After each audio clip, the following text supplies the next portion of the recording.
എല്ലാ പ്രിയപ്പെട്ട കൂട്ടുകാർക്കും ഓൾ PSC എക്സാം ടിപ്സിലേക്ക് സ്വാഗതം ചെയ്യുകയാണ്. ഇന്നത്തെ ഒരു വീഡിയോ ക്ലാസ് നമ്മൾ പരിചയപ്പെടുത്തുന്നത് കേരള PSC നടത്തുന്ന LDC പരീക്ഷയ്ക്കായിട്ട് നമ്മൾ തുടക്കം കുറിച്ച റിവിഷൻ സീരീസിലെ മൂന്നാമത്തെ ക്ലാസ്സാണ്. ഈ ഒരു ക്ലാസ്സിൽ നമ്മൾ ചർച്ച ചെയ്യാൻ പോകുന്നത് കറണ്ട് അഫയേഴ്സുമായി ബന്ധപ്പെട്ട കുറച്ച് കാര്യങ്ങളാണ്. കറണ്ട് അഫയേഴ്സുമായി ബന്ധപ്പെട്ട് വരാൻ പോകുന്ന LDC പരീക്ഷയിൽ ചോദിക്കാൻ സാധ്യതയുള്ള ഇതിന് മുമ്പത്തെ പരീക്ഷയിലൊക്കെ ചോദിച്ചുകൊണ്ടിരിക്കുന്ന ആ ഒരു മേഖലയൊക്കെ പരിഗണിച്ചുകൊണ്ട് നമ്മൾ ഈ അടുത്ത് നടന്നതും 2023 നടന്നതും ഒക്കെ ആയിട്ടുള്ള പ്രധാനപ്പെട്ട കാര്യങ്ങളാണ് നമ്മളിവിടെ പഠിക്കാനായിട്ട് പോകുന്നത്. അതിൽ ഇന്നിവിടെ ചർച്ച ചെയ്യാൻ പോകുന്ന ഒന്നാമത്തെ ചോദ്യം എന്ന് പറയുന്നത് കേരള PSC പരീക്ഷയിൽ ഇത്തരത്തിലൊരു അവാർഡ് പ്രഖ്യാപിച്ചിട്ടുണ്ടെങ്കിൽ പലപ്പോഴും തൊട്ടടുത്ത പരീക്ഷയിൽ ചോദ്യമായി വന്നിട്ടുണ്ട്. 2024 പ്രഖ്യാപിച്ച 2023 33ാം സരസ്വതി സമ്മാൻ പുരസ്കാരത്തിന് അർഹനായത് ആര് എന്നൊരു ചോദ്യം പ്രതീക്ഷിക്കാം. ഇവിടെ നമുക്ക് പ്രഭാവർമ്മ, MD വാസുദേവൻ നായർ, പുഷ്പ ഭാരതി, സുഭാഷ് ചന്ദ്രൻ എന്നിങ്ങനെ ഓപ്ഷൻ നൽകിയിരിക്കുന്നു. ഓപ്ഷൻ എ ആയിട്ടുള്ള പ്രഭാവർമ്മയാണ് ഉത്തരമായിട്ട് വരേണ്ടത്. 2023 സരസ്വതി സമ്മാൻ പുരസ്കാരം എത്രാമത്തെയാണ്? 33ാമത്തതാണ്. എത്രാമത്തെയാണ്?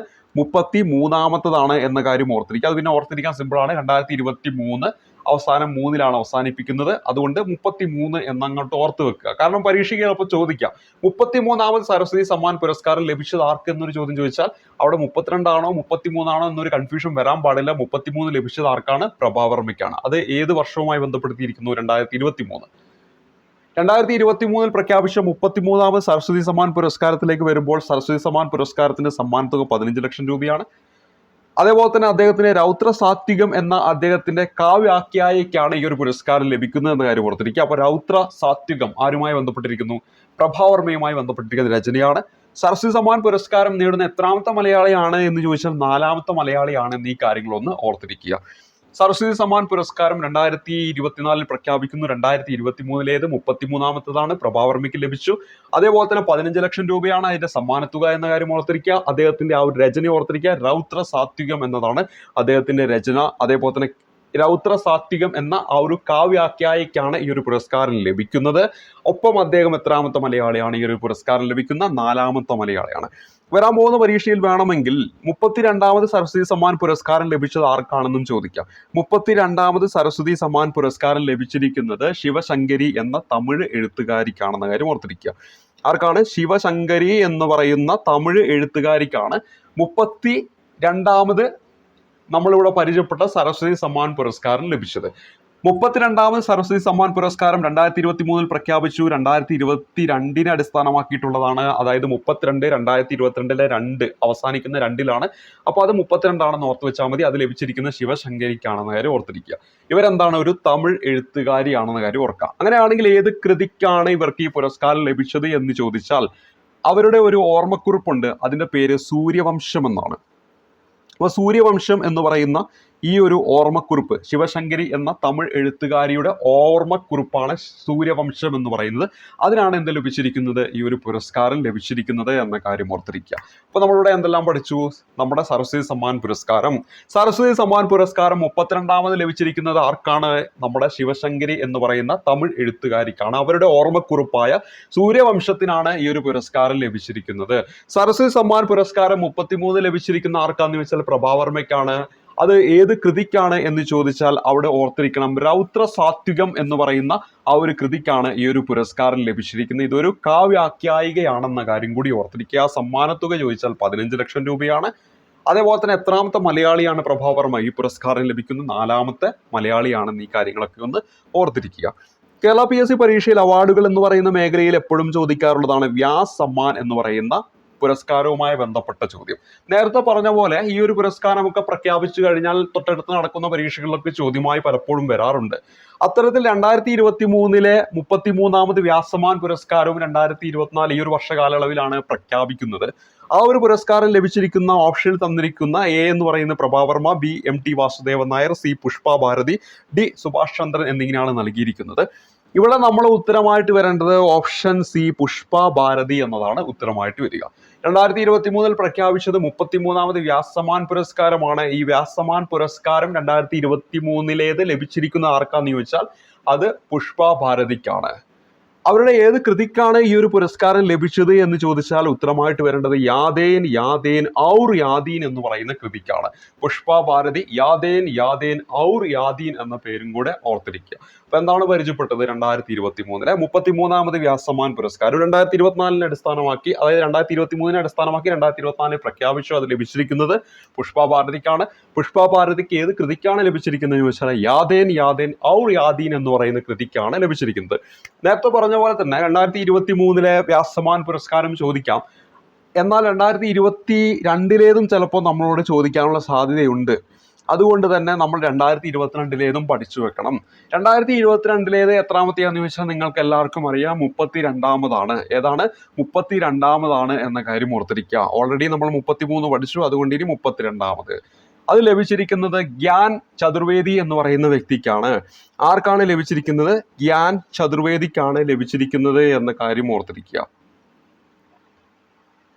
അപ്പോൾ നമ്മളിവിടെ പരിചയപ്പെടുന്നത് എന്താണ്? 32ാമത് വ്യാസ് പുരസ്കാരമാണ്. 32ാമത് വ്യാസ് സമ്മാൻ പുരസ്കാരം. 32ാമത് വ്യാസ് സമ്മാൻ പുരസ്കാരം അത് ലഭിച്ചിരിക്കുന്ന ഗ്യാൻ ചതുർവേദിക്കാണ്. ഗ്യാൻ ചതുർവേദിക്കാണ് ലഭിച്ചിരിക്കുന്നത്. അങ്ങനെയാണെങ്കിൽ അവരുടെ കൃതിയും കൂടെ അറിഞ്ഞിരിക്കണ്ടേ? അവരുടെ കൃതിയാണ് പാഗൽ ഗാന. അവരുടെ കൃതി ഏതാണ്? പാഗൽ ഗാന എന്നതാണ് അവരുടെ കൃതി എന്ന കാര്യം കൂടി ഓർത്തിരിക്കുക. അപ്പൊ നമ്മളുടെ വ്യാസ് സമ്മാൻ പുരസ്കാരം പഠിച്ചു. 2023 പഠിച്ചു. 33ാമത്തേതാണെന്ന് പഠിച്ചു. അത് ലഭിച്ചിരിക്കുന്ന ആർക്കാന്ന് ചോദിച്ചാൽ പുഷ്പ ഭാരതിക്കാന്ന് പഠിച്ചു. പുഷ്പ ഭാരതിയുമായി ബന്ധപ്പെട്ട അവരുടെ കൃതി പഠിച്ചു, യാദേൻ യാദേൻ ഔർ യാദേൻ. തുടർന്ന് നമ്മൾ 32ാമത്തേത് പഠിച്ചു, 2022 അടിസ്ഥാനമാക്കിയിട്ടാണ്. അതേപോലെ തന്നെ അത് ലഭിച്ചിരിക്കുന്ന ഗ്യാൻ ചതുർവേദിക്കാന്ന് പഠിച്ചു. അവരുടെ കൃതിയും നമ്മൾ പഠിച്ചു കഴിഞ്ഞു. പകൽ ഗാന എന്നതാണ് അവരുടെ കൃതി. ഇനി നമ്മൾ അടുത്തതായിട്ട് നമ്മളിവിടെ ചർച്ച ചെയ്യാൻ പോകുന്നത്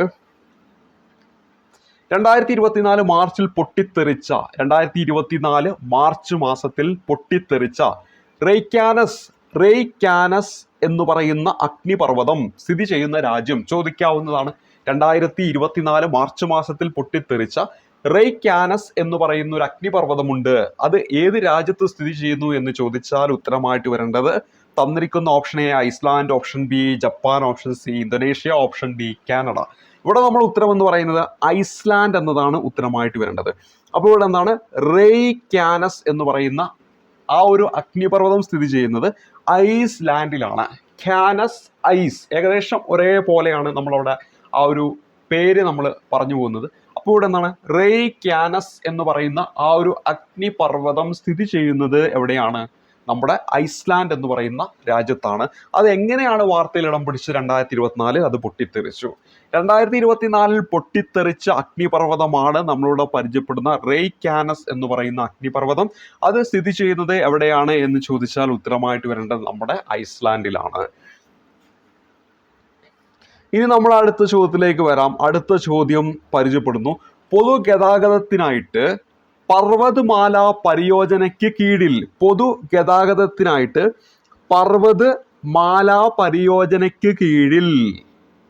രാജ്യത്തെ ആദ്യ റോപ്പ് പദ്ധതി നിലവിൽ വരുന്നത് എവിടെ എന്നതാണ് നമ്മുടെ ചോദ്യം.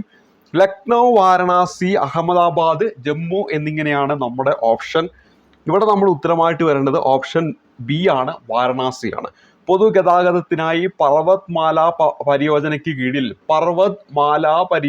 കീഴിൽ രാജ്യത്തെ ആദ്യ റോപ്പ് പദ്ധതി നിലവിൽ വരുന്നത് നമ്മുടെ വാരണാസിയിലാണ്.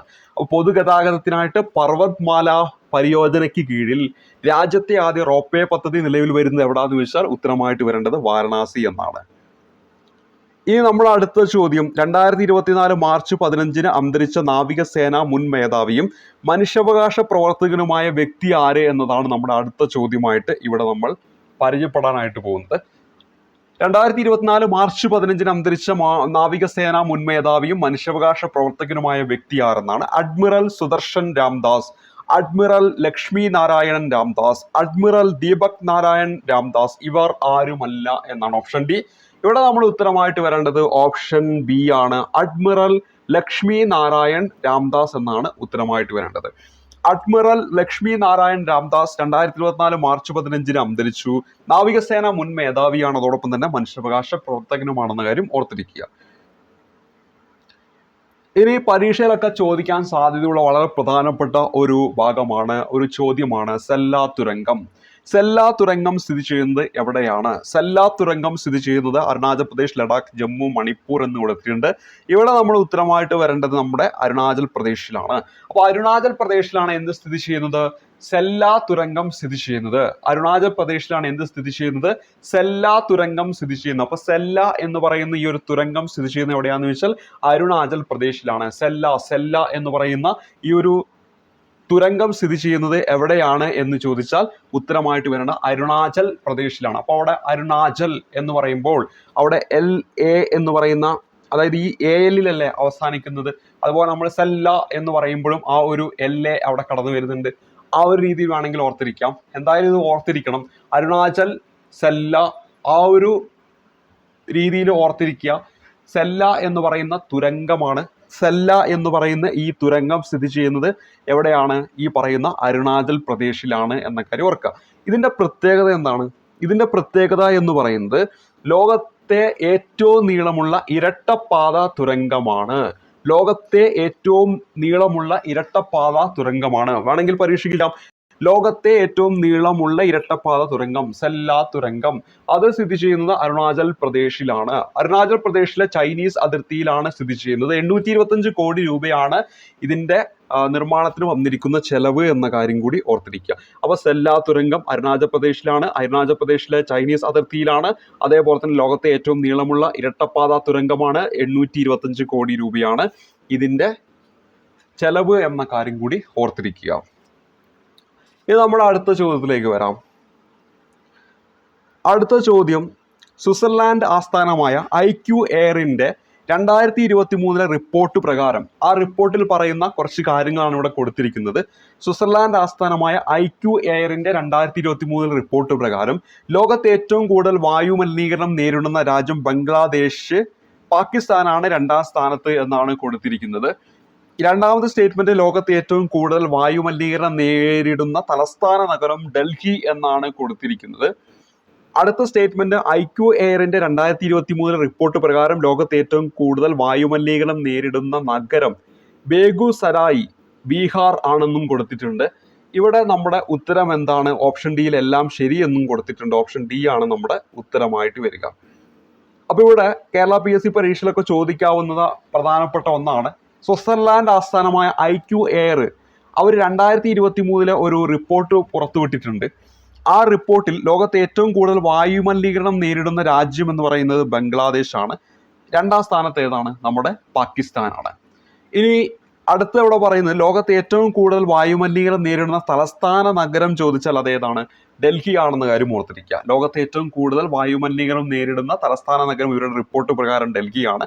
IQ എയറിന്റെ 2023 റിപ്പോർട്ട് പ്രകാരം ലോകത്തെ ഏറ്റവും കൂടുതൽ വായു മലിനീകരണം നേരിടുന്ന നഗരം എന്നാണ് ചോദ്യമെങ്കിൽ അവിടെ നമ്മുടെ ബീഹാറിലെ ബേഗുസരായി എന്ന് പറയുന്ന നഗരമാണെന്ന കാര്യം ഓർത്തിരിക്കുക. അതേപോലെ തന്നെ ലോകത്തെ ഏറ്റവും കൂടുതൽ വായു മലിനീകരണം നേരിടുന്ന രാജ്യം ബംഗ്ലാദേശ്, 2ാം സ്ഥാനത്ത് നമ്മുടെ പാകിസ്ഥാനാണ്. അതേസമയത്ത് ഇന്ത്യയുടെ സ്ഥാനം ചോദിക്കുകയാണെങ്കിൽ 3ാമതാണ് ഈ ഒരു റിപ്പോർട്ടിൽ എന്ന കാര്യം കൂടി ഓർത്തിരിക്കുക. അപ്പൊ നമ്മൾ എന്തെല്ലാം പരിചയപ്പെട്ടു? IQ എയറിന്റെ 2023 റിപ്പോർട്ടിൽ ഇത് സ്വിറ്റ്സർലാൻഡ് ആസ്ഥാനമായിട്ടുള്ള ഒന്നാണ് IQ എയർ. ലോകത്തെ ഏറ്റവും കൂടുതൽ വായു മലിനീകരണം നേരിടുന്ന രാജ്യം ചോദിച്ചപ്പോൾ, അതായത് ഈ ഒരു റിപ്പോർട്ടിൽ പറയുന്നത് ബംഗ്ലാദേശ്, 2ാമത് പാകിസ്ഥാൻ, 3ാമത് ഇന്ത്യ. ലോകത്തെ ഏറ്റവും കൂടുതൽ വായു മലിനീകരണം നേരിടുന്ന തലസ്ഥാന നഗരം ചോദിച്ചാൽ അത് നമ്മുടെ ഡൽഹിയാണ്. IQ എയറിന്റെ 2023 റിപ്പോർട്ട് പ്രകാരം ലോകത്തെ ഏറ്റവും കൂടുതൽ വായു മലിനീകരണം നേരിടുന്ന നഗരം നമ്മൾ തൊട്ടുമുമ്പ് പരിചയപ്പെട്ട തലസ്ഥാന നഗരമാണ്. ഇത് നഗരമാണെങ്കിൽ അത് ബീഹാറിലെ ബേഗുസരായി ആണെന്ന കാര്യം ഓർക്കുക. ബേഗുസരായി ആണെന്ന കാര്യം ഓർത്തിരിക്കുക. അടുത്ത ചോദ്യത്തിലേക്ക് വരാം.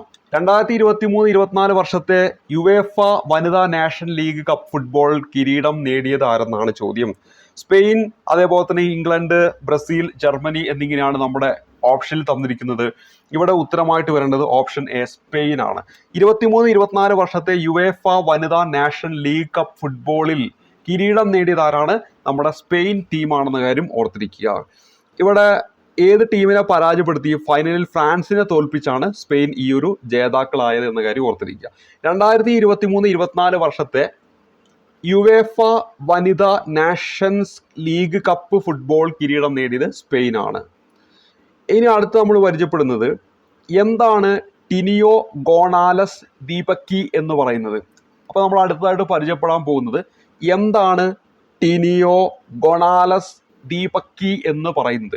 ഇത്തരത്തിലുള്ള ചോദ്യങ്ങളൊക്കെ ഇതിനു മുമ്പ് നടന്ന പരീക്ഷകളൊക്കെ ചോദ്യമായിട്ട് വന്നിട്ടുണ്ട്. കാരണം ഇവിടെ ഒരു മലയാളിയുടെ സാന്നിധ്യമുണ്ട്. അപ്പോൾ എന്താണ് എന്ന് നമുക്ക് നോക്കാം. എന്താണ് ടീനിയോ ഗോണാലസ് ദീപക്കി എന്ന് പറയുന്നത്? മലയാള ഗവേഷകർ കർണാടകയിലെ ബെലഗാവിയിൽ നിന്ന് കണ്ടെത്തിയ ജൈവ കീട നിയന്ത്രണത്തിന് സഹായിക്കുന്ന പുതിയിനം പരാത കടന്നാൽ എന്നാണ് ഒന്നാമത്തെ ഓപ്ഷനിൽ കൊടുത്തത്. മലയാളി ഗവേഷകൻ വയനാട്ടിലെ ചെമ്പ്ര കൊടുമുടിയിൽ കണ്ടെത്തിയ ജൈവ കീട നിയന്ത്രണത്തിന് സഹായിക്കുന്ന പുതിയ ഇനം പരാത കടന്നൽ എന്ന് കൊടുത്തിട്ടുണ്ട്. മലയാളി ഗവേഷകൻ ഇടുക്കിയിൽ കണ്ടെത്തിയ ജൈവ കീട നിയന്ത്രണത്തിന് സഹായിക്കുന്ന പുതിയ ഇനം പരാത കടന്നൽ എന്ന് അടുത്ത ഓപ്ഷനിൽ കൊടുത്തു. മലയാളി ഗവേഷകൻ സൈലന്റ് വാലിയിൽ നിന്ന് കണ്ടെത്തിയ ജൈവ കീട നിയന്ത്രണത്തിന് സഹായിക്കുന്ന പുതിയ ഇനം പരാത കടന്നൽ എന്നാണ് കൊടുത്തത്. ഇവിടെ നമ്മുടെ ഉത്തരമായിട്ട് വരേണ്ടത് ഏതാണെന്ന് ചോദിച്ചാൽ ഓപ്ഷൻ എ ആണ് ഈ ഒരു ചോദ്യത്തിന്റെ ഉത്തരമായിട്ട് വരിക. അപ്പൊ നമ്മളോട് പരിചയപ്പെട്ടിരിക്കുന്ന ആ ഒരു പേര് എന്ന് പറയുന്നത് എന്താണ്? ടീനിയോ ഗൊണാലസ് ദീപക്കി എന്ന് പറയുന്ന പേരാണ്. ടീനിയോ ഗൊണാലസ് ദീപക്കി എന്ന് പറയുന്ന പേര്. അപ്പൊ ഇവിടെ എന്താണ്? മലയാളി ഗവേഷകർ കർണാടകയിലെ ബെലഗാവിയിൽ നിന്ന്, അവിടെ നിന്നാണ് കർണാടകയിലെ ബെലഗാവിയിൽ നിന്ന് കണ്ടെത്തിയ ജൈവ കീട നിയന്ത്രണത്തിന് സഹായിക്കുന്ന പുതിയ ഇനം പരാത കടന്നലാണ് എന്തെന്ന് പറയുന്നത്, ഈ പറയുന്ന ടീനിയോ ഗൊണാലസ് ദീപക്കി എന്ന് പറയുന്നത്. ടീനിയോ ഗൊണാലസ് ദീപക്കി എന്ന് പറയുന്നത് എന്താണ്? കടന്നൽ ആണെന്ന കാര്യം ഓർത്തിരിക്കുക. എന്താണ്? കടന്നൽ ആണെന്ന കാര്യം ഓർക്കുക. പരാത കടന്നലാണ്. ഇതെന്താണ്? ജൈവ കീട നിയന്ത്രണത്തിന് സഹായിക്കുന്ന പുതിയ ഇനം പരാത കടന്നലാണ്. ഇത് നമ്മുടെ മലയാളി ഗവേഷകർ കർണാടകയിലെ ബെലഗാവിയിൽ നിന്നാണ് കണ്ടെത്തിയത്. ടീനിയോ ഗൊണാലസ് ദീപക്കി എന്ന് പറയുന്ന ആ ഒരു പരാത കടന്നൽ. ഇനി അടുത്ത ചോദ്യത്തിലേക്ക് വരാം. 10ാമത്തെ ചോദ്യമായി പരിചയപ്പെടുന്നു. ലോകാരോഗ്യ സംഘടന വയോജന സൗഹൃദ നഗരമായി പ്രഖ്യാപിച്ച ദക്ഷിണേഷ്യയിലെ ആദ്യ നഗരം. ലോകാരോഗ്യ സംഘടന വയോജന സൗഹൃദ നഗരമായി പ്രഖ്യാപിച്ച ദക്ഷിണേഷ്യയിലെ ആദ്യ നഗരം ചോദിച്ചാൽ അത് നമ്മുടെ കൊച്ചിയാണ്. ലോകാരോഗ്യ സംഘടനയാണ് വയോജന സൗഹൃദ നഗരമായിട്ട് എന്താണ് പ്രഖ്യാപിച്ചത്. ദക്ഷിണേഷ്യയിലെ ആദ്യ നഗരം ഏതാണ്? നമ്മുടെ കൊച്ചിയാണെന്ന കാര്യം ഓർത്തിരിക്കുക. അടുത്ത ചോദ്യത്തിലേക്ക് വരാം. 2024 ഫെബ്രുവരിയിൽ അന്തരിച്ച കാനഡയുടെ മുൻ പ്രധാനമന്ത്രി ആരെന്നാണ് നമ്മുടെ ചോദ്യം. ഈ ഒരു ചോദ്യത്തിന്റെ ഉത്തരം എന്ന് പറയുന്നത് 2024 ഫെബ്രുവരിയിൽ അന്തരിച്ച കാനഡയുടെ മുൻ പ്രധാനമന്ത്രി ആരെന്ന ചോദ്യത്തിൽ 4 ഓപ്ഷൻ കൊടുത്തിട്ടുണ്ട്. അതിൽ നമ്മുടെ ഉത്തരം എന്ന് പറയുന്നത് ബ്രയാൻ മൾറോണി എന്ന് പറയുന്ന വ്യക്തിയാണ്. ഓപ്ഷൻ ബി ആണ് നമ്മുടെ ഉത്തരമായിട്ട് വരിക. ഈ ഒരു ചോദ്യത്തിന്റെ ഉത്തരം എന്താണ്? ബ്രയാൻ മൾറോണി എന്നതാണ് ഈ ഒരു ചോദ്യത്തിന്റെ ഉത്തരമായിട്ട്. അപ്പൊ 2024 ഫെബ്രുവരി മാസത്തിലാണ് കാനഡയുടെ മുൻ പ്രധാനമന്ത്രിയായ ബ്രയാൻ മൾറോണി അന്തരിച്ചത് എന്ന കാര്യം ഓർത്തിരിക്കാം. നിലവിൽ ആരാണ്? ജസ്റ്റിൻ ട്രൂഡോ എന്ന പേര് ഓർക്കണം. വാർത്തയിലൊക്കെ ഇടം പിടിക്കുന്നുണ്ട്. ഒരുപക്ഷെ പരീക്ഷയിൽ ചോദ്യമായിട്ട് വരാം. ഇനി നമ്മൾ അടുത്ത ചോദ്യത്തിലേക്ക് വരാം. അടുത്ത ചോദ്യം, അന്താരാഷ്ട്ര നാണയനിധി പുറത്തുവിട്ട കണക്കു പ്രകാരം ലോകത്തെ അതിദാരിദ്ര്യ രാജ്യങ്ങളിൽ ഒന്നാമത് ഏതെന്നാണ് നമ്മുടെ ചോദ്യം. ചോദിക്കാൻ വളരെയധികം സാധ്യതയുള്ള ഒരു ചോദ്യമാണ്. ഇവിടെ നമ്മുടെ ഉത്തരമായിട്ട് വരേണ്ടത് തന്നിരിക്കുന്ന 4 ഓപ്ഷനിൽ ദക്ഷിണ Sudan, Kenya, Zimbabwe, Sri Lanka. Option A ദക്ഷിണ സുഡാനാണ് ഉത്തരമായിട്ട് വരേണ്ടത്.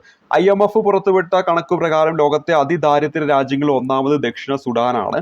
അതേപോലെ തന്നെ ഏറ്റവും സമ്പന്നമായ രാജ്യം ചോദിച്ചാൽ അത് അമേരിക്കയോ അല്ലെങ്കിൽ ഓസ്ട്രേലിയയോ ഒന്നുമല്ല, അത് നമ്മുടെ ലക്സംബർഗ് ആണെന്ന കാര്യം ഓർത്തിരിക്കുക. ഏതാണ്? ലക്സംബർഗ് ആണെന്ന കാര്യം ഓർത്തിരിക്കുക. അന്താരാഷ്ട്ര നാണയനിധി പുറത്തുവിട്ട കണക്കു പ്രകാരം ലോകത്തെ അതിദാരിദ്ര്യ രാജ്യങ്ങളിൽ ഒന്നാമത് ദക്ഷിണ സുഡാനും ഏറ്റവും സമ്പന്നമായ രാജ്യം ചോദിക്കുകയാണെങ്കിൽ അത് ലക്സംബർഗ് ആണെന്ന കാര്യം ഓർത്തിരിക്കണം. ഇനി നമ്മൾ അടുത്ത ചോദ്യത്തിലേക്ക് വരാം. 2024 മാർച്ചിൽ നാഷണൽ അസസ്മെന്റ് ആൻഡ് അക്രഡിറ്റേഷൻ കൗൺസിലിന്റെ NAAC എന്ന് പറയും A++ ഗ്രേഡ് ലഭിച്ച കേരളത്തിലെ സർവകലാശാല ഏത്? പ്രത്യേകം ശ്രദ്ധിക്കുക. 2024 ചോദിക്കാം. 2024 മാർച്ച് മാസത്തിൽ നാഷണൽ അസസ്മെന്റ് ആൻഡ് അക്രഡിറ്റേഷൻ കൗൺസിലിന്റെ NAAC A++ ഗ്രേഡ് ലഭിച്ച കേരളത്തിലെ സർവകലാശാല ചോദിക്കുകയാണെങ്കിൽ അത് നമ്മുടെ MG സർവകലാശാലയാണ്. ഓപ്ഷൻ ബി ആണ് നമ്മുടെ ഉത്തരമായിട്ട് വരിക. ഏതാണ്? MG സർവകലാശാലയാണ്. 2024 മാർച്ച് മാസം നാഷണൽ അസസ്മെന്റ് ആൻഡ് അക്രഡിറ്റേഷൻ കൗൺസിലിന്റെ A++ ഗ്രേഡ് ലഭിച്ച കേരളത്തിലെ സർവകലാശാല ചോദിച്ചാൽ അത് ഏതാണ്? നമ്മുടെ MG സർവകലാശാലയാണെന്ന കാര്യം ഓർത്തിരിക്കുക. ഇനി നമ്മൾ അടുത്ത ചോദ്യത്തിലേക്ക് വരാം. അടുത്ത ചോദ്യമായിട്ട് ഇവിടെ തന്നിരിക്കുന്ന നൗസേനാ ഭവൻ എന്താണ് അടുത്ത ചോദ്യം. നൗസേനാ ഭവൻ ബന്ധപ്പെട്ട ശരിയായ പ്രസ്താവനകൾ ഏതാ? അപ്പൊ ഇതുമായി ബന്ധപ്പെട്ട ശരിയായ പ്രസ്താവന ഏതല്ല? 2024 മാർച്ച് 15 ഡൽഹി കന്റോൺമെന്റിൽ ഉദ്ഘാടനം ചെയ്യപ്പെട്ട നാവികസേനയുടെ പുതിയ ആസ്ഥാന മന്ദിരം എന്നാണ് ഒന്നാമത്തെ സ്റ്റേറ്റ്മെന്റ്. 2024 മാർച്ച് 15 ഡൽഹി കന്റോൺമെന്റിൽ ഉദ്ഘാടനം ചെയ്യപ്പെട്ട നാവികസേനയുടെ പുതിയ ആസ്ഥാന മന്ദിരം. രണ്ടാമത്തെ സ്റ്റേറ്റ്മെന്റ് പ്രതിരോധ മന്ത്രി രാജ്നാഥ് സിംഗ് ആണ് മന്ദിരം ഉദ്ഘാടനം ചെയ്തത്. അപ്പൊ ഇതെന്താണ്? ഓപ്ഷൻ സി ആണ് നമ്മുടെ ഉത്തരമായിട്ട് വരേണ്ടത്. എയും ബിയും എന്താണ് ശരിയായിട്ടുള്ള സ്റ്റേറ്റ്മെന്റ് ആണ്. അപ്പോൾ എന്താണ് നമ്മളിവിടെ പരിചയപ്പെടേണ്ടത്? നൗസേനാ ഭവൻ. നൗസേനാ ഭവൻ എന്ന് പറഞ്ഞാൽ എന്താ? 2024 മാർച്ച് 15 ഡൽഹി കന്റോൺമെന്റിൽ ഉദ്ഘാടനം ചെയ്യപ്പെട്ട നാവികസേനയുടെ പുതിയ ആസ്ഥാന മന്ദിരം. നാവികസേനയുടെ പുതിയ ആസ്ഥാന മന്ദിരം നൗസേനാ ഭവൻ. അത് എവിടെയാണ്? ഡൽഹി കന്റോൺമെന്റിലാണ് ഉദ്ഘാടനം ചെയ്യപ്പെട്ടിരിക്കുന്നത്. ആരാണ് ഉദ്ഘാടനം ചെയ്തത്? നമ്മുടെ നിലവിലെ പ്രതിരോധ മന്ത്രി ആയിട്ടുള്ള നമ്മുടെ ആരാണ്? രാജ്നാഥ് സിംഗ് ആണെന്ന കാര്യം ഓർത്തിരിക്കുക. അപ്പൊ നിലവിൽ ആരാണ്? രാജ്നാഥ് സിംഗ് ആണ്. നമുക്കറിയാം ഇലക്ഷൻ റിസൾട്ട് ഒക്കെ ഈ പറയുന്ന LDCയുടെ എക്സാമിന് മുമ്പ് വരും. അതുകൊണ്ട് മാറ്റങ്ങൾ ചിലപ്പോൾ വന്നേക്കാം. അപ്പോൾ ആ മാറ്റങ്ങളൊക്കെ പഠിക്കണം. നിലവിൽ ആരാണെന്ന് വെച്ചാൽ നമ്മുടെ രാജ്നാഥ് സിംഗ് ആണെന്ന കാര്യം ഓർത്തിരിക്കുക. ഇനി നമ്മുടെ അടുത്തത് 2024 മാർച്ചിൽ പുറത്തിറങ്ങിയ ഫ്രാൻസിസ് മാർപ്പാപ്പയുടെ ഓർമ്മക്കുറിപ്പ് ചോദിക്കാൻ എത്രത്തോളം ചാൻസ് ഉണ്ടെന്ന് വെച്ചാൽ വളരെയധികം ചാൻസ് ഉണ്ട്. ഇത് ചോദിക്കാൻ സാധ്യതയുള്ള ഒരു ചോദ്യമാണ്. ഓർത്തിരിക്കണം, life my story through history. Life my story my life എന്നാണ് നൽകിയത്. ഓപ്ഷൻ എ ആണ് നമ്മുടെ ഉത്തരമായിട്ട് വരേണ്ടത്. 2024 മാർച്ചിൽ പുറത്തിറങ്ങിയ ഫ്രാൻസിസ് മാർപ്പാപ്പയുടെ ഓർമ്മക്കുറിപ്പിന്റെ പേര് മറക്കാതെ പഠിച്ചു വെക്കുക. Life life life my story through history. Life life life my story through history. അപ്പൊ life my story through history എന്നതാണ് ഉത്തരമായിട്ട് വരിക. അപ്പൊ ഫ്രാൻസിസ് മാർപ്പാപ്പ അദ്ദേഹത്തിന്റെ ആ ഓർമ്മക്കുറിപ്പാണ് ഇത് life my story through history എന്ന് പറയുന്നത്. ഇനി അടുത്തത് 2024 പ്ലാനറ്റ് എർത്ത് പുരസ്കാരത്തിന് അർഹനായ പ്രമുഖ പരിസ്ഥിതി ശാസ്ത്രജ്ഞനായ മലയാളിയാര്? 2024 പ്ലാനറ്റ് എർത്ത് പുരസ്കാരത്തിന് അർഹനായ പ്രമുഖ പരിസ്ഥിതി ശാസ്ത്രജ്ഞനായ മലയാളിയാണ് Gafoor, doctor S Faizi, Muhammad Mustafa, C Vijil. ഇവിടെ നമ്മൾ ഉത്തരമായിട്ട് വരേണ്ടത് ഏതാണ്? നമ്മുടെ ഉത്തരമായിട്ട് വരേണ്ടത് ഡോക്ടർ എസ് ഫെയ്സി എന്നതാണ്. അപ്പൊ ഡോക്ടർ എസ് ഫെയ്സിയുമായി ബന്ധപ്പെട്ട് 2024 വർഷം പ്ലാനറ്റ് എർത്ത് പുരസ്കാരം അർഹനായ പ്രമുഖ പരിസ്ഥിതി ശാസ്ത്രജ്ഞനായ മലയാളി. 2024 പ്ലാനറ്റ് എർത്ത് പുരസ്കാരത്തിന് അർഹനായ പ്രമുഖ പരിസ്ഥിതി ശാസ്ത്രജ്ഞനായ മലയാളിയാണ് ഡോക്ടർ എസ് ഫെയ്സി എന്ന് പറയുന്നത്.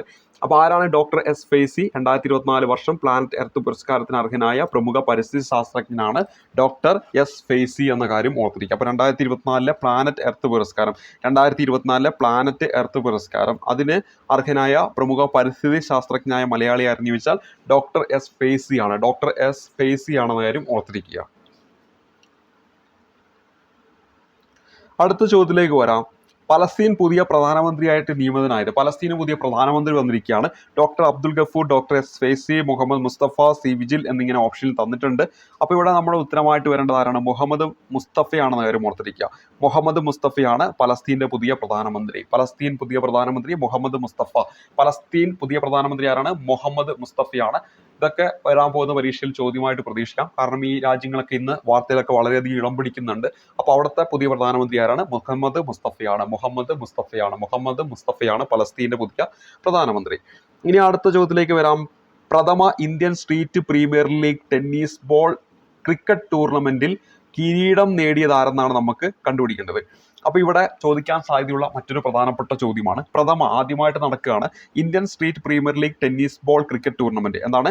Indian street premier league tennis ball cricket tournament. അവിടെ കിരീടം നേടിയത് ഏത് ടീമാണെന്നാണ് നമ്മുടെ ചോദ്യം. Tigers of Chennai, tigers of Mumbai, tigers of Kolkata, അതുപോലെ തന്നെ ബാംഗ്ലൂർ കിങ്സ്. അപ്പോൾ ഇവിടെ നമ്മൾ ഉത്തരമായിട്ട് വരേണ്ട ഏതാണ്? ഈ ഒരു ചോദ്യത്തിന്റെ ഉത്തരം എന്ന് പറയുന്നത് ഏതാണ്? നമ്മുടെ ഓപ്ഷൻ സി ആണ്. ടൈഗേഴ്സ് ഓഫ് കൊൽക്കത്ത എന്നതാണ് ഈ ഒരു ചോദ്യത്തിന്റെ ഉത്തരമായിട്ട് വരിക. ഓപ്ഷൻ സി ആണ് ഈ ഒരു ചോദ്യത്തിന്റെ ഉത്തരം. അപ്പോൾ എന്താണ് നമ്മളിവിടെ പരിചയപ്പെട്ടത്? പ്രഥമ Indian street premier league tennis ball cricket ടൂർണമെന്റിൽ കിരീടം നേടിയ ടീമാണ് ടൈഗേഴ്സ് ഓഫ് കൊൽക്കത്ത എന്ന് പറയുന്നത്. ഇനി അടുത്ത് 2024 മാർച്ചിൽ പുറത്തു വന്ന ലോക സന്തോഷ സൂചികയിൽ ഇന്ത്യയുടെ സ്ഥാനം. ചോദിക്കും 2024 മാർച്ചിൽ പുറത്തു വന്ന ലോക സന്തോഷ സൂചികയിൽ ഇന്ത്യയുടെ സ്ഥാനം ചോദിക്കുകയാണെങ്കിൽ ഉത്തരമായിട്ട് വരേണ്ടത് എത്രയാണെന്ന് വെച്ചാൽ 126 ആണ്. ലോക സന്തോഷ സൂചിക 2024, ലോക സന്തോഷ സൂചിക 2024, ഇന്ത്യയുടെ സ്ഥാനം 126 ആണെന്ന കാര്യം ഓർക്കുക. ലോക സന്തോഷ സൂചിക ഇന്ത്യയുടെ സ്ഥാനം ചോദിച്ചാൽ 126 ആണ്. അപ്പൊ 2024 മാർച്ചിൽ പുറത്തു വന്ന ലോക സന്തോഷ സൂചികയിൽ ഇന്ത്യയുടെ സ്ഥാനം ചോദിക്കുകയാണെങ്കിൽ ഉത്തരമായിട്ട് വരേണ്ടത് എത്രയാണ്? 126 ആണെന്ന കാര്യം ഓർത്തിരിക്കുക. അപ്പൊ ഇവിടെ ഒന്നാം സ്ഥാനത്തുള്ള ആരെന്ന് വെച്ചാൽ അത് ഫിൻലാൻഡ് ആണ്. ഒന്നാം സ്ഥാനത്തുള്ളത് ഫിൻലാൻഡ് ആണ്. ഇപ്പോൾ നമ്മൾ പരിചയപ്പെടുന്നു ഫിൻലാൻഡ് ഒന്നാം സ്ഥാനത്ത്, ലോക സന്തോഷ സൂചികയിൽ ഇന്ത്യയുടെ സ്ഥാനം 126. ഇനി അടുത്ത ചോദ്യം, 2024 മാർച്ചിൽ അഷിത സ്മാരക സാഹിത്യ പുരസ്കാരത്തിന് അർഹനായത് സാറ ജോസഫ്, 25,000 രൂപ. കഥ, നോവൽ സാഹിത്യത്തിന് നൽകിയ സംഭാവനകൾ പരിഗണിച്ചാണ് പുരസ്കാരം. 2023 അഷിത സ്മാരക പുരസ്കാരം ലഭിച്ചത് സുഭാഷ് ചന്ദ്രനാണെന്ന് അടുത്ത ഓരോ ഓപ്ഷനിൽ കൊടുത്തു. ഓപ്ഷൻ ഡിയിൽ എല്ലാം ശരി. ഇവിടെ ഈ ഒരു ചോദ്യത്തിന്റെ ഉത്തരം എന്ന് പറയുന്നത് എല്ലാം ശരി എന്നതാണ്. അപ്പോൾ ഇതും വരാൻ പോകുന്ന പരീക്ഷയിൽ ചോദിക്കാം. 2024 മാർച്ചിൽ അഷിത സ്മാരക സാഹിത്യ പുരസ്കാരത്തിന് അർഹനായത് ആര്? 2024 മാർച്ച് മാസത്തിൽ പ്രഖ്യാപിച്ച അഷിത സ്മാരക സാഹിത്യ പുരസ്കാരം, അത് അർഹനായത് സാറ ജോസഫ്. 25,000 രൂപയാണ് സമ്മാനത്തുക. കഥാ, നോവൽ സാഹിത്യത്തിനൊക്കെ അവർ നൽകിയ സംഭാവനകൾ പരിഗണിച്ചാണ് ഈ ഒരു പുരസ്കാരം. 2023 അഷിത സ്മാരക പുരസ്കാരം ലഭിച്ചത് സുഭാഷ് ചന്ദ്രനാണ്. അപ്പോൾ 2023 ഇത് ലഭിച്ച ആർക്കാണ്? സുഭാഷ് ചന്ദ്രനാണെന്ന കാര്യം കൂടി ഓർത്തിരിക്കാം. അപ്പോൾ എന്താണ്? അഷിത സ്മാരക സാഹിത്യ പുരസ്കാരം 2024 ലഭിച്ചിരിക്കുന്നത് സാറ ജോസഫിനാണ്. അതേപോലെ തന്നെ 2023 ലഭിച്ചിരിക്കുന്നത് സുഭാഷ് ചന്ദ്രനാണെന്ന കാര്യം ഓർത്തിരിക്കുക. ഇനി അടുത്ത ചോദ്യത്തിലേക്ക് വരാം. 2024 മാർച്ചിൽ പ്രസാർ ഭാരതിയുടെ ചെയർമാനായി നിയമിതനായത് ആരെന്നാണ് നമ്മുടെ അടുത്ത ചോദ്യം. ഇവിടെ ഓപ്ഷൻ എയിൽ അനിൽകുമാർ, ഓപ്ഷൻ ബിയിൽ നവനീത് കുമാർ സഹാൽ എന്ന് കൊടുത്തിട്ടുണ്ട്. Option C Suresh Gopi, option D Radhikadevi. ഇവിടെ നമ്മൾ ഉത്തരമായിട്ട് വരേണ്ടത് ഓപ്ഷൻ ബി ആണ്.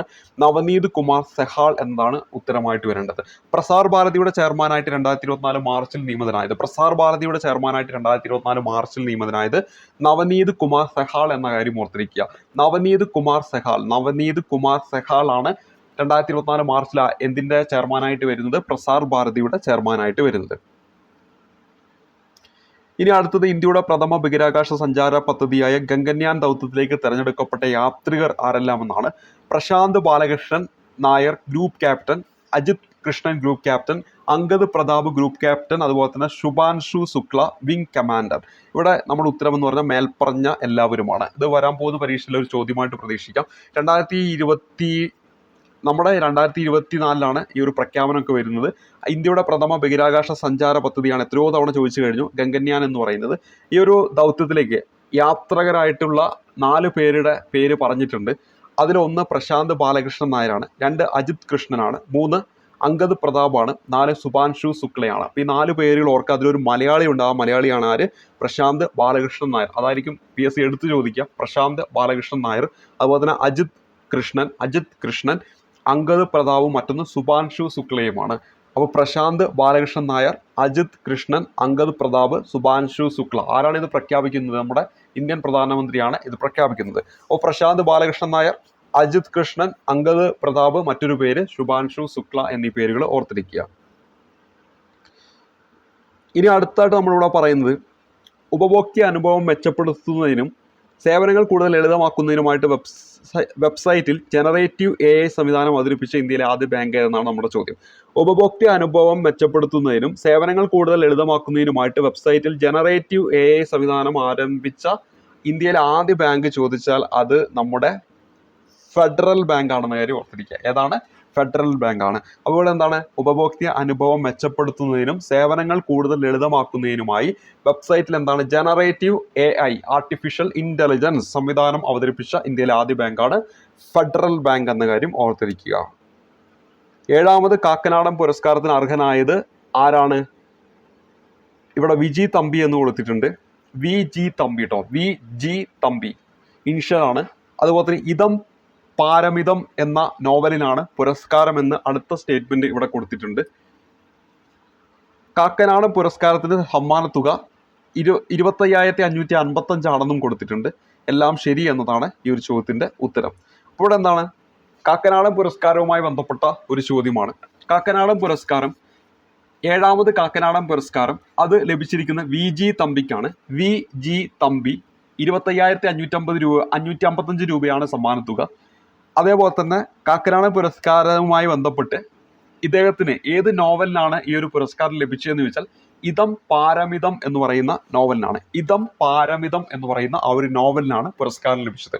7ാമത് കാക്കനാടൻ പുരസ്കാരം ലഭിച്ചത് ആർക്ക്? VG തമ്പി. അദ്ദേഹത്തിന് ഏത് നോവലിന് ലഭിച്ചു? ഇതം പാരമിതം എന്ന് പറയുന്ന നോവലിന്. എത്രയാണ് സമ്മാനത്തുക? 25,555. കാക്കനാടൻ പുരസ്കാരം 7ാമത് VG തമ്പി, അത് ഇതം പാരമിതം എന്ന അദ്ദേഹത്തിന്റെ നോവലിന് ലഭിച്ചു. സമ്മാനത്തുക 25,555 രൂപ. ഇനി യുണൈറ്റഡ് നേഷൻസ് ഡെവലപ്മെന്റ് പ്രോഗ്രാം പുറത്തിറക്കിയ 2022 ലിംഗ അസമത്വ സൂചികയിൽ ജെൻഡർ ഇക്വാലിറ്റി ഇൻഡെക്സിൽ ഇന്ത്യയുടെ സ്ഥാനം എത്രയാണെന്ന് വെച്ചാൽ ഓപ്ഷൻ എ ആണ്, 108 ആണ് ഉത്തരമായിട്ട് വരേണ്ടത്. യുണൈറ്റഡ് നേഷൻസ് ഡെവലപ്മെന്റ് പ്രോഗ്രാം ആരാണ് ഈ പറയുന്ന ജെൻഡർ ഇക്വാലിറ്റി ഇൻഡെക്സ് പുറത്തിറക്കുന്നത് എന്ന് വെച്ചാൽ UNDP, united nation development programme ആണ്. 2022 ലിംഗ അസമത്വ സൂചിക ജെൻഡർ ഇക്വാലിറ്റി ഇൻഡെക്സ് അതിൽ ഇന്ത്യയുടെ സ്ഥാനം ചോദിക്കുകയാണെങ്കിൽ 108 ആണ്. ഇന്ത്യയുടെ സ്ഥാനം ചോദിക്കുകയാണെങ്കിൽ എത്രയാണ്? 108 ആണ്. ഒന്നാമത് ആരാന്ന് ചോദിച്ചാൽ അവിടെ ഉത്തരമായിട്ട് വരേണ്ടത് ഡെൻമാർക്കാണ്. ഡെൻമാർക്കാണ് ഒന്നാമത് വരുന്നതെന്ന കാര്യം ഓർത്തിരിക്കുക. അപ്പോൾ നമ്മൾ 126 പഠിച്ചു, സന്തോഷ സൂചികയാണ്. ആ സന്തോഷ സൂചികയിൽ ഒന്നാമത് വരുന്നത് ഫിൻലാൻഡ് ആണ്. എന്നാൽ ജെൻഡർ ഇൻഇക്വാലിറ്റി ഇൻഡെക്സിൽ ഇന്ത്യയുടെ സ്ഥാനം 108 ആണ്. മറ്റിടത്ത് 126, ഇവിടെ 108. ഇവിടെ ഒന്നാം സ്ഥാനത്ത് വരുന്നത് ഡെൻമാർക്ക്. ആരാണ് ഇത് പുറത്തിറക്കുന്നത്? UNDP ആണ്, യുണൈറ്റഡ് നാഷൻ ഡെവലപ്മെന്റ് പ്രോഗ്രാം ആണ്. ഇനി അടുത്തൊരു ചോദ്യത്തിലേക്ക് വരാം. യുണൈറ്റഡ് നാഷൻ എൻവയോൺമെന്റ് പ്രോഗ്രാമിന്റെ UNEP ജനറേഷൻ റീസ്റ്റോറേഷൻ പദ്ധതിയിലേക്ക് തിരഞ്ഞെടുക്കപ്പെട്ട കേരളത്തിലെ നഗരം ഏതെന്നാണ് അടുത്ത ചോദ്യം. എന്താണ്? യുണൈറ്റഡ് നാഷൻ എൻവയോൺമെന്റ് പ്രോഗ്രാമിന്റെ ജനറേഷൻ റീസ്റ്റോറേഷൻ പദ്ധതിയിലേക്ക് തിരഞ്ഞെടുക്കപ്പെട്ട കേരളത്തിലെ നഗരം ചോദിച്ചിട്ടുണ്ടെങ്കിൽ നമ്മൾ തൊട്ടു മുമ്പ് നമ്മൾ പഠിച്ചിരുന്നു, ലോകാരോഗ്യ സംഘടന വയോജന സൗഹൃദ നഗരമായി പ്രഖ്യാപിച്ച ദക്ഷിണേന്ത്യയിലെ ആദ്യ നഗരം. അതിന്റെ ഉത്തരം നിങ്ങളെ മനസ്സിലേക്ക് എത്തിയിട്ടുണ്ടോ? ആ ഉത്തരമാണ് ഇതിന്റെയും ഉത്തരം. ഓപ്ഷൻ എ ആണ് നമ്മുടെ ഉത്തരമായിട്ട് വരിക. യുണൈറ്റഡ് നാഷൻസ് എൻവയോൺമെന്റ് പ്രോഗ്രാമിന്റെ UNEP ജനറേഷൻ റീസ്റ്റോറേഷൻ പദ്ധതിയിലേക്ക് തിരഞ്ഞെടുക്കപ്പെട്ട കേരളത്തിലെ നഗരം ചോദിച്ചാൽ അതേതാണോ? നമ്മുടെ കൊച്ചിയാണ്. അപ്പൊ കൊച്ചിയെ കുറിച്ച് 2 എണ്ണം പഠിച്ചു കേട്ടോ. ലോകാരോഗ്യ സംഘടന വയോജന സൗഹൃദ നഗരമായി പ്രഖ്യാപിച്ച ദക്ഷിണേന്ത്യയിലെ ആദ്യ നഗരം കൊച്ചിയാണ്. ഇനി അടുത്തത് നമ്മൾ പരിചയപ്പെടുന്നത് ഇൻഡോ പാടില്ല കന്യാകുമാരി. എന്താണ് നമ്മളിവിടെ പരിചയപ്പെടുന്ന ഒരു പേര്? നമ്മളിവിടെ പരിചയപ്പെടുന്ന പേര് ഇതാണ്, ഇൻഡോ പാടില്ല കന്യാകുമാരി. എന്താണ്? ഇൻഡോ പാടില്ല കന്യാകുമാരി. അതേപോലെ തന്നെ ടെട്രാഗ്രാനാദ ജാക്കുലേറ്റർ. അപ്പോൾ ഒന്നാമത്തെ പേര് പരിചയപ്പെട്ടു, ഇൻഡോ പാടില്ല കന്യാകുമാരി. ടെട്രാ ഗ്രാനാഡ ജാക്കുലേറ്റർ എന്ന് പറയുന്ന ഒരു പേര്. അടുത്തൊരു പേര് ടെട്രാക്നാദ ലൗട്ട എന്ന് പറയുന്ന പേര്. എന്താണ്? ടെട്രാക്നാദ ലൗട്ട എന്ന് പറയുന്ന പേര്. ഇവിടെ നമ്മൾ പരിചയപ്പെട്ടിരിക്കുന്ന പേരുകൾ ഓർത്തിരിക്കുക. ഇൻഡോ പാടില്ല കന്യാകുമാരി. എന്താണ്? ഇൻഡോ പാടില്ല കന്യാകുമാരി. അടുത്തൊരു പേര് പരിചയപ്പെട്ട് ടെട്രാ ഗ്രനാദ ജാക്കുലേറ്റർ. മറ്റൊരു പേര് ടെട്രാക്നാദ ലൗട്ട. ഇത് പശ്ചിമഘട്ടത്തിൽ നിന്ന് ഗവേഷകർ കണ്ടെത്തിയ പുതിയ ഇനം എന്താണെന്നാണ് നമ്മുടെ ചോദ്യം. ഇത് എന്താണെന്നാണ് ചോദ്യം. ഇവിടെ നമ്മുടെ ഉത്തരമായിട്ട് വരേണ്ടത് ഇതെന്താണ്? ചിലന്തികളാണെന്ന കാര്യം ഓർത്തിരിക്കുക. ഓപ്ഷൻ ബി ആണ് നമ്മുടെ ഉത്തരമായിട്ട് വരേണ്ടത്. ഇവിടെ പറഞ്ഞ പേരുകളൊന്ന് ഓർത്തിരിക്കുക, പരീക്ഷയ്ക്ക് വേണമെങ്കിൽ ചോദിക്കാം. ഇൻഡോ പാടില്ല കന്യാകുമാരി. ഇപ്പോൾ ഇവിടെ ഇൻഡോ പാടില്ല കന്യാകുമാരി. രണ്ടാമത്തെ പേര് ടെട്രാക്നാദ ജാക്കുലേറ്റർ. ഇനി ടെട്രാക്നാദ ലൗട്ട. പിന്നെ ഒരു പേരും കൂടി ഉണ്ട്, ടെട്രാക്നാദ സെറ എന്ന് പറയുന്ന പേര്. ഈ 4 എണ്ണം എന്താണെന്ന് വെച്ചാൽ പശ്ചിമഘട്ടത്തിൽ നിന്ന് ഗവേഷകർ കണ്ടെത്തിയ പുതിയ ഇനം ചിലന്തികളാണ്. ഇത്തരത്തിലുള്ള പേരുകളൊക്കെ പശ്ചിമഘട്ടവുമായി ബന്ധപ്പെട്ടാണ്. അപ്പോൾ അതൊക്കെ എന്താണ്? പരീക്ഷകൾ ചോദിക്കാം. അതിലെന്തെങ്കിലുമൊക്കെ ഒരു ഹിന്റ് നിങ്ങൾ ഓർത്ത് വെക്കണം. ഇൻഡോ പാടില്ല, ഇനി മറക്കില്ലല്ലോ, ഇൻഡോ പാടില്ല രസകരമായ ഒരു പേരാണ്. കന്യാകുമാരി വന്നിട്ടുണ്ട്. അപ്പോൾ എന്താണ്? ഇൻഡോ പാടില്ല കന്യാകുമാരി. മറ്റൊന്നെന്താണ്? ടെട്രാക്നാദ ജാക്കുലേറ്റർ. ടെട്രാക്നാദ ജാക്കുലേറ്റർ. മറ്റൊരു പേരെന്താണ്? ടെട്രാക്നാദ ലൗട്ട, ടെട്രാക്നാദ സെറ എന്നൊക്കെ പറയുന്നതാണ്. ചിലന്തിയാണെന്ന കാര്യം ഓർത്തിരിക്കുക. അപ്പോൾ എന്തെങ്കിലും ഒരു രീതി പഠിക്കുക. ഇൻഡോ പാടില്ല കന്യാകുമാരി, ടെട്രാക്നാദ ജാക്കുലേറ്റർ, ടെട്രാക്നാദ ലൗട്ട, മറ്റൊരു പേര് പറഞ്ഞത് ടെട്രാക്നാദ സെറ. ഇതെല്ലാം എന്താണ്? ചിലന്തിയാണെന്ന കാര്യം ഓർക്കുക. ഇതൊക്കെ എന്താണ്? ചിലന്തികളാണ്. ചിലന്തി, എട്ടുകാലി ചിലന്തി. അപ്പോൾ ഇതെന്താണ്? ചിലന്തിയാണെന്ന കാര്യം ഓർക്കുക. കാരണം ഇതൊക്കെ വരും. നമ്മൾ ഇതിനു മുമ്പ് പരിചയപ്പെട്ടിട്ടുണ്ട്. ഈ ഒരു ക്ലാസ്സിൽ തന്നെ മറ്റൊരു ഇത് നമ്മൾ പരിചയപ്പെട്ടു. പരാത കടന്നൽ എന്നത് നമ്മൾ പരിചയപ്പെട്ടതാണ്. എന്താണ്? ടിനിയോ കൊണാലസ് ദീപക്കി. എന്താണ്? ടിനിയോ കൊണാലസ് ദീപക്കി. മനസ്സിലേക്ക് വന്നിട്ടുണ്ടെന്ന് വിചാരിക്കുന്നു. മലയാളി ഗവേഷകർ കർണാടകയിലെ ബെലഗാവിയിൽ നിന്ന് കണ്ടെത്തിയ ജൈവ കീട നിയന്ത്രണത്തിന് സഹായിക്കുന്ന പുതിയ ഇനം പരാത കടന്നലാണ്. ടിനിയോ ഗൊണാലസ് ദീപക്കി എന്ന കാര്യം ഓർക്കുക. അപ്പോൾ പരാത കടന്നൽ ദീപക്കി, പരാത കടന്നൽ ദീപക്കി. അപ്പോൾ ആ കടന്നൽ എന്ന് പറയുന്നതും ദീപക്കി എന്ന് പറയുന്നതും ദീപം കൊണ്ട് കടന്നു വരുന്നു എന്നെങ്കിലും ഒന്ന് ഓർത്ത് വെച്ചാൽ ദീപക്കിയുമായിട്ടൊന്ന് കണക്ട് ചെയ്താൽ അത് കടന്നലാണെന്ന് ഓർക്കാം. ഒപ്പം അവിടെ ഒരു സ്ഥലവും കൂടി പറയുന്നുണ്ട്, കർണാടകയിലെ ബലഗാവിയിൽ ആണെന്ന കാര്യം ഓർക്കാം. എവിടെയാണ്? കർണാടകയിലെ ബലഗാവിയിലാണ്, കർണാടകയിലെ ബലഗാവിയിലാണ്. ഇവിടെ നമ്മൾ പരിചയപ്പെട്ട എന്താണ്? ചിലന്തിയാണ്, ചിലന്തി ഇനങ്ങളാണ്. എവിടെ നിന്ന് കണ്ടുപിടിച്ചു? പശ്ചിമഘട്ടത്തിൽ നിന്ന് കണ്ടുപിടിച്ചു. എവിടെ നിന്ന് കണ്ടുപിടിച്ചു? പശ്ചിമഘട്ടത്തിൽ നിന്നാണ് കണ്ടെത്തി. Indo Padilla Kanyakumari, ടെട്രാക്നാഥ ജാക്കുലേറ്റ, ടെട്രാക്നാഥ ലൗട്ട, ടെട്രാക്നാഥ Cera. ഇത്രയും പേരുകൾ ഓർത്തിരിക്കുക. ഇത് പരീക്ഷകളിൽ എന്താണ്? ചോദ്യമായിട്ട് പ്രതീക്ഷിക്കാവുന്നതാണ്. ഇനി അടുത്തായിട്ട് പരിചയപ്പെടുന്നത് ലോക്സഭാ തെരഞ്ഞെടുപ്പുമായി ബന്ധപ്പെട്ട പെരുമാറ്റച്ചട്ട ലംഘനം ഉൾപ്പെടെയുള്ള പരാതികളും ക്രമക്കേടുകളും അധികൃതരെ അറിയിക്കുന്നതിനുള്ള മൊബൈൽ ആപ്പിന്റെ പേര്. ഇതൊക്കെ ചോദിക്കാവുന്ന കേട്ടോ. ഇലക്ഷൻ ഇപ്പോൾ നടന്നുകൊണ്ടിരിക്കുകയാണല്ലോ. Election app, C vigil, C election ഇവയൊന്നുമല്ല. അപ്പോൾ ഇവിടെ നമ്മൾ ഉത്തരം എന്ന് പറയുന്നത് ഓപ്ഷൻ ബി, സി വിജിൽ, വിജിലായിട്ടിരിക്കുക അല്ലേ. അപ്പോൾ എന്താണ്? ലോക്സഭാ തിരഞ്ഞെടുപ്പുമായി ബന്ധപ്പെട്ട പെരുമാറ്റച്ചട്ട ലംഘനം ഉൾപ്പെടെയുള്ള പരാതികളും ക്രമക്കേടുകളും അധികൃതരെ അറിയിക്കുന്നതിനുള്ള മൊബൈൽ ആപ്പാണ് സി വിജിൽ. സി വിജിൽ എന്ന് പറയുന്നത് എന്താണോ? ഒരു മൊബൈൽ ആപ്ലിക്കേഷനാണ്. എന്തിനു വേണ്ടിയുള്ള മൊബൈൽ ആപ്ലിക്കേഷനാണ്? ലോക്സഭാ തിരഞ്ഞെടുപ്പുമായി ബന്ധപ്പെട്ട പെരുമാറ്റച്ചട്ട ലംഘനം ഉൾപ്പെടെയുള്ള പരാതികളും ക്രമക്കേടുകളും അധികൃതരെ അറിയിക്കുന്നതിനുള്ള മൊബൈൽ ആപ്ലിക്കേഷനാണ് നമ്മളിവിടെ പരിചയപ്പെടുന്ന സി വിജിൽ എന്ന് പറയുന്ന മൊബൈൽ ആപ്ലിക്കേഷൻ. ഇനി അടുത്തതായി നമ്മൾ പരിചയപ്പെടുന്നത് എന്താണ്? ഹാരിയർ എന്നതാണ്. ഇത് നമ്മുടെ അവസാനത്തെ ചോദ്യമാണ് ഈ ഒരു ക്ലാസ്സിലെ. വനം കുറ്റകൃത്യങ്ങൾ തടയുന്നതിനായിട്ട് സംസ്ഥാന വകുപ്പ് നടപ്പാക്കുന്ന പുതിയ പദ്ധതി എന്ന് കൊടുത്തു. കുറ്റകൃത്യങ്ങൾ തടയുന്നതിനായിട്ട് സംസ്ഥാന ഗതാഗത വകുപ്പ് നടപ്പാക്കുന്ന പുതിയ പദ്ധതി എന്ന് കൊടുത്തു. കുറ്റകൃത്യങ്ങൾ തടയുന്നതിനായിട്ട് സംസ്ഥാന റവന്യൂ വകുപ്പ് നടപ്പാക്കുന്ന പുതിയ പദ്ധതി എന്ന് കൊടുത്തു. കുറ്റകൃത്യങ്ങൾ തടയുന്നതിനായിട്ട് സംസ്ഥാന പൊതുമരാമത്ത് വകുപ്പ് നടപ്പാക്കുന്ന പദ്ധതി എന്നും കൊടുത്തിട്ടുണ്ട്. ഇവിടെ നമ്മൾ ഉത്തരം എന്ന് പറയുന്നത് ഓപ്ഷൻ എ ആണ്. അതായത് വന കുറ്റകൃത്യങ്ങൾ തടയുന്നതിനായിട്ട് സംസ്ഥാനത്തെ വനം വകുപ്പ് നടപ്പാക്കുന്ന, നമ്മുടെ കേരള സംസ്ഥാനത്തെ വനം വകുപ്പ് നടപ്പാക്കുന്ന പുതിയ പദ്ധതിയാണ് ഹാരിയർ എന്ന കാര്യം ഓർക്കുക. എന്താണ്? ഹാരിയർ എന്ന കാര്യം ഓർത്തിരിക്കുക. അപ്പോൾ ഇവിടെ പരിചയപ്പെട്ട പേരെന്താണ്? ഹാരിയർ എന്ന് പറയുമ്പോൾ വന കുറ്റകൃത്യങ്ങൾ തടയുന്നതിനായി സംസ്ഥാന വനവകുപ്പ് നടപ്പാക്കുന്ന പുതിയ പദ്ധതിയാണ് എന്ത് പേരിൽ അറിയപ്പെടുന്നത്? ഹാരിയർ എന്ന പേരിൽ അറിയപ്പെടുന്നത് എന്ന കാര്യം കൂടി ഓർത്തിരിക്കുക. അപ്പോൾ നമ്മളിവിടെ 29 ചോദ്യങ്ങൾ പരിചയപ്പെട്ടു. എന്തായാലും ഒരു 30 ചോദ്യമാക്കിയിട്ട് നമുക്ക് നിർത്താം.